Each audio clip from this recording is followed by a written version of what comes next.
સદગુરુદેવની જય. સર્વે સંતોની જય. આજે વલ્લભભાઈના ભંડારા નિમિત્તે પ્રસંગ રાજુભાઈએ ભાવથી યોજો અને વલ્લભભાઈની સુવાસ પોતે રાજકીય ક્ષેત્રની અંદર, સમાજની અંદર ને ખૂબ સારું નામના મેળવી. તદુપરાંત એની પહેલાં વાત કરીએ તો લાડુમાં વીરજી બાપા, એને પણ કોઈ કાળે ભૂલાય એમ નથી અને નથી. કારણ કે મૂળમાંથી ભક્તિનું સિંચન કર્યું, સદબોધ ઉપદેશ જ્ઞાન આપી અને કાયમિકના માટે આખું ખેતાણી કુટુંબ ભક્તિમય ને ભક્તિ સાથે રહી. બેનું, દીકરીઓ, પરિવાર. તદુપરાંત મામિયા બાપુનું પણ સ્થાન કરી નક્કી કરી અને એમને કાયમિકના માટે રાત દિવસની પૂજા અર્ચના કરી અને કાયમિકના માટે ધન્યવાદ છે એમને, એમના કુટુંબ પરિવારને. કાયમિકના માટે પોતે તૈરા અને જગતને તાર્યા.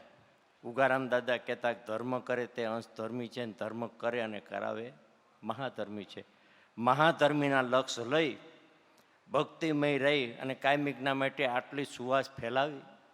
તદુપરાંત છેલ્લે 8-10 વર્ષ થયા અને લાભુદાદા અને વલ્લભભાઈ પોતે મળેલા, છતાંય જયંતિ બાપા માથે અને અમારા બેય માથે ખૂબ એનો ભાવ. છેલ્લે તો લોહ લગન અઠવાડિયે 15 દિવસે ફોન કર્યા વગર રીએ નહીં. આપણી ખબર પૂછે કેમ છે બાપાને, દુઆ કૃપા કરતા રહેજો. કાયમિકના માટે અમે પૂછ્યું કે તમારી તબિયત, એટલે કે ખૂબ સારી છે ને આનંદ છે ને હું હાલું ચાલું છું ને ખૂબ સારું. એટલે સદગુરુ પ્રત્યે નામ ભજન તરફ સુરતા, કાયમિકના માટે એકાગ્ર, કાયમિકના માટે છેલ્લી પળ સુધી ને છેલ્લી ઘડી સુધી કાયમિકના માટે સદગુરુ ચરણને ઈશ્વર ભક્તિ. બાકી તો આપણે સત્સંગમાં તો બધો માહોલનો ખ્યાલ છે. હું તો લૌકિક વાત કરું છું. બાકી તો ધાર્યું ધણીનું થાય, મન જાને મેં કરું કરતન દૂજો કોઈ, આદરા અધવચન કે હરિ કરે સો હોય, મૂળ વિનાના માનવી મનના ભરીએ માપ, સૂજે નહીં સવાની કે કરીએ 20 વર્ષની વાત. ત્યારે કુદરતી બધી કડી છે ને કબીરે કીધું. કબીરની સભા બેઠી હતી. કબીરને એક ભાઈ પ્રશ્ન પૂછ્યો કે કબીર સાહેબને કે સાહેબ, આ બળો મારું, લાકડી મારું, ક્યાં તમને લાગે એ જરાક કયો. જોકે સાહેબે બુદ્ધિથી જવાબ આપ્યો છે, નકર એક જવાબ તો તરત જ હતો ને કે ભાઈ તું માર અહીંયા લાગે. જવાબ મળી ગયો. પણ કબીરે બુદ્ધિથી જવાબ આપ્યો કે જ્ઞાનીના અમે ગુરુ અને અજ્ઞાનીના દાસ. જ્યાં વાદ વિવાદ કતકા કતકી થાય એને અમે કે બે જોડીએ હાથ. ત્યારે બીજા ભાઈ સભામાંથી ઊભા થયા કે મારે એવું કાંઈ નથી પૂછ્યું, મારો બીજો પ્રશ્ન પૂછ્યો. તો કે બોલો, તમારો દેહ ક્યાં છૂટશે, ક્યારે છૂટશે, અને 2 શબ્દ જરાક લખી દો. કબીર કે તમારી વાત સાચી છે, સાચી છે, અને એમની વાત એ સત્ય છે. કારણ કે જ્ઞાનની કક્ષા છે. જ્ઞાનની કક્ષા જ્યાં સુધી પહોંચ્યા હોય ત્યાં સુધીની વાત કરે. મેં અમરેલી જોયું છે તો અમરેલીની વાત કરું, મુંબઈ જોયું છે તો મેં મુંબઈની વાત કરું. જ્યાં સુધી કક્ષા પ્રમાણે પહોંચ્યા ત્યાં સુધીની વાત કરે. એટલે કબીર કે તમારી વાત એ સત્ય છે, બરાબર છે. તો કે મારે કાંઈ લાકડી મારવી નથી, કાંઈ નથી. તમારો દેહ ક્યાં પડશે ને ક્યારે પડશે. ત્યારે કબીરે કીધું કે 5 તત્વનો દેહ ફરતો ને, આપણે અમરેલી, રાજકોટ, ગોંડલ, જુદી જુદી બસમાં, ખટરામાં, એટલે કાયા કીધી, ગાડલી. કાયા 5 તત્વનો દેહ, એને કાયાને ગાડલી રૂપી કીધું કે કાયા હમેરી ગાડલી. આ દેશ વિદેશે જાય, કહે કબીર સુનો ભાઈ સાધુ, જ્યાં ખોટ કે ત્યાં વિસામો ખાય. આનો હરખ શોખ કે નથી.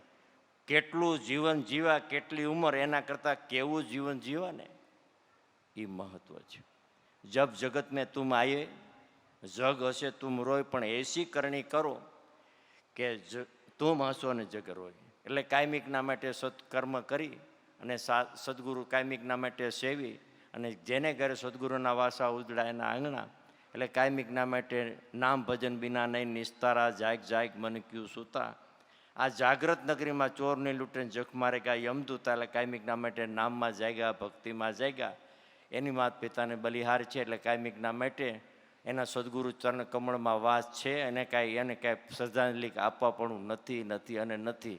શું કરવા કે એને સદગુરુ મળ્યા, એમને સદગુરુ મળ્યા અને કાયમિકના માટે એની માટે આપવા પણ નથી. અને શ્રદ્ધાંજલિ પહેલેથી સદગુરુ મળ્યા ત્યાંથી જ મળી ગઈ છે. અને જેને સદગુરુ મળ્યા ને એને શ્રદ્ધાંજલિ માની લેવાનું છે. અહીંયા કાંઈ બાકી છે પછી કદાચ ફોટો રાખીને પૂજો તોય ઠીક ને, ન પૂજો તોય ઠીક, સ્વર્ગવાસ લખો તોય ઠીક ને, કયો વાસ લખો એ કાંઈ જરૂર નથી. સદગુરુ મળ્યા, નામ મળ્યું, ભક્તિ મળીને એ કાયમિકના માટે એ ઉજાગર છે અને છે. એટલે કાયમિકના માટે ભક્તિ પ્રત્યે રહી અને સદગુરુ વલ્લભ બાપાની જય, સર્વે સંતોની જય, વિરજીરામ બાપાની જય, લાડુમાની જય, મામિયા પીરની જય, સર્વે સંતોની, ઉગમ ફોજના સર્વે સંતોની જય. ભગવાન સદગુરુદેવની જય.